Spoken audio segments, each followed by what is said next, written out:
क्योंकि बैगन सब्जियों का राजा माना जाता है, उसके सर पे ताज होता है।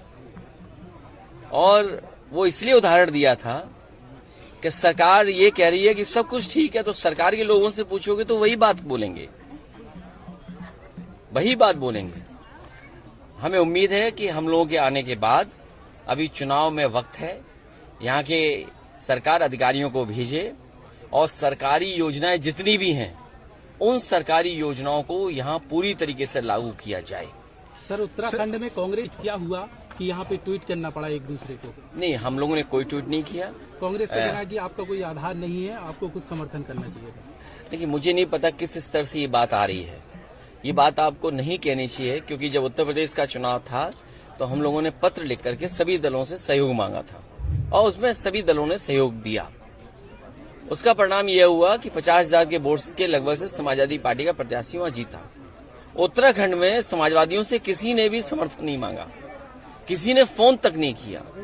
इसीलिए मध्य प्रदेश में जब हम आए हैं तो हमारी पार्टी का जो संगठन है, हमारी पार्टी के लोगों का जो मेहनत की है उसको एसेस करना चाहते हैं, आकलन करना चाहते हैं कि आखिरकार ये जमीन पर है कि नहीं है। अब मान लीजिए बबलू पटेल हैं, यहाँ कोई गांव नहीं छोड़ा जिसको ये पैदल से पदयात्रा कर करके लोगों से संपर्क न किया हो। तो ये एसेस करना जरूरी है कि अगर आप गठबंधन में आप जा रहे हो तो हमें एसेस करना पड़ेगा कि हमारे प्रत्याशी जो हैं वो सक्षम है कि नहीं है, कि अगर गठबंधन से लड़ें तो बीजेपी को हरा पाएंगे कि नहीं हरा पाएंगे। इसी तरह उत्तर प्रदेश में होगा। सर, बात कर आदिवासियों की बात करें, सीधी पे पेशाब कांड भी हुआ, लेकिन अभी मैं यदि बात करूं उज्जैन में जो 12 साल की बच्ची के साथ जिस तरीके से घटना हुई है, तो आप क्या मांग करेंगे? क्यों नहीं रोक रहे हैं आखिर मध्य प्रदेश में इस तरीके? ये 12 साल की बेटी के साथ जो घटना हुई है बहुत दर्दनाक है और आज के समय पर ऐसी घटनाएं होना और हम लोगों के सामने ये संकट आना कि ये सूचनाएं हम लोग को मिलनी, ये बहुत ही दुर्भाग्य की बात है। सरकार को कठोर कार्रवाई करनी चाहिए और इस सरकार को जवाब ये देना चाहिए कि पिछले इतने 20 साल से सरकार में रहे हैं तो आखिरकार बेटियों की, माताओं बहनों की सुरक्षा के लिए क्या काम किया इन्होंने, और सुरक्षा के लिए काम नहीं किया। उसी का परिणाम ये है कि ऐसी घटनाएं हो रही हैं। और यही नहीं है, बीजेपी के लोग बहुत लापरवाह हैं। अभी घटना हुई है तो कहेंगे सख्ती से पेश आएंगे, सख्त कार्रवाई करेंगे। आप देखिए मणिपुर में क्या हुआ था, माताएं बहनों को उनके वस्त्र उतार करके उन्हें पैदल घुमा दिया था। उत्तर प्रदेश में हाल क्या है? राजस्थान, मध्य प्रदेश और उत्तर प्रदेश में सबसे ज्यादा आंकड़े ये बताते हैं कि महिलाएं असुरक्षित हैं। सर, आपकी मांग ये कठोर कार्रवाई हो और भविष्य में ऐसा न हो, ये जो भी सरकार है उसकी जिम्मेदारी है। लेकिन मैं जनता से ये कहूंगा कि बीजेपी को बहुत मौका दिया दिल्ली में भी और प्रदेश में भी। जब इनके 30 साल का अगर कार्यकाल देखेंगे, 10 साल दिल्ली का, 20 साल मध्य प्रदेश का, तो इनको मध्य प्रदेश से हटाइए। सर, आप कह रहे हैं अत्याचार या अन्याय हो रहा है।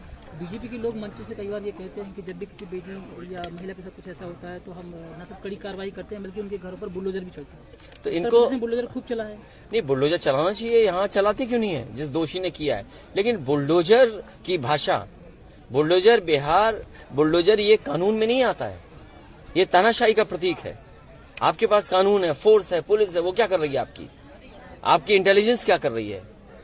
आखिरकार आपने 20 साल में क्या किया? आपने क्या 20 साल इसलिए सरकार में रहे हो कि आपको बुलडोजर चलाना पड़ रहा है आज?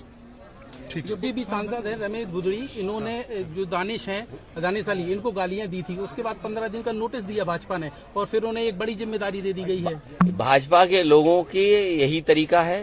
भाजपा के लोग उनका सम्मान करते हैं, जो किसी भी समुदाय, जाति के खिलाफ बोलते हैं। भारतीय जनता पार्टी ये पहली बार नहीं कर रही है।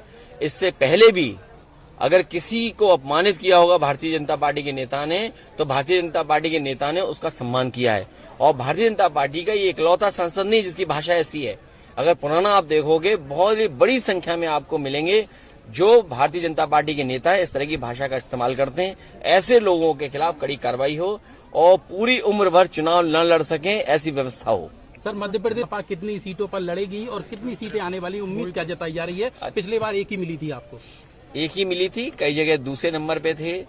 पूर्व में भी समाजवादी पार्टी जगह जगह जीत चुकी है।